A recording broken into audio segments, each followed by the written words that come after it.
घमण्डको साम्राज्य चकनाचुर भएको छ। झापा 5 मा नेकपा एमालेका अध्यक्ष केपी शर्मा ओली भारी मतले बालेन्द्र शाहसँग पराजित हुनुभएको छ। यो सँगसँगै पुराना दलका धङधङी र त्यसका पुराना नेताहरूको जुन घमण्ड थियो त्यो चकनाचुर भएको छ।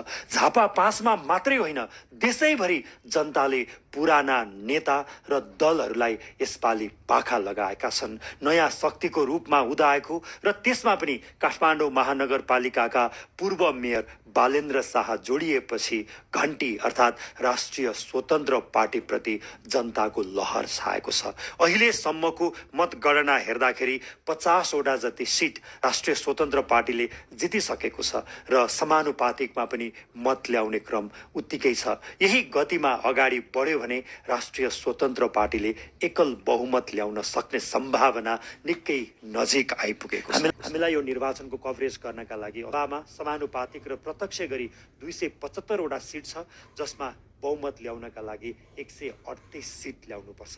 यदि राष्ट्रिय स्वतन्त्र पार्टीले 138 वा योभन्दा बढी ल्यायो भने एक्लैले सरकार गठन गर्न सक्छ।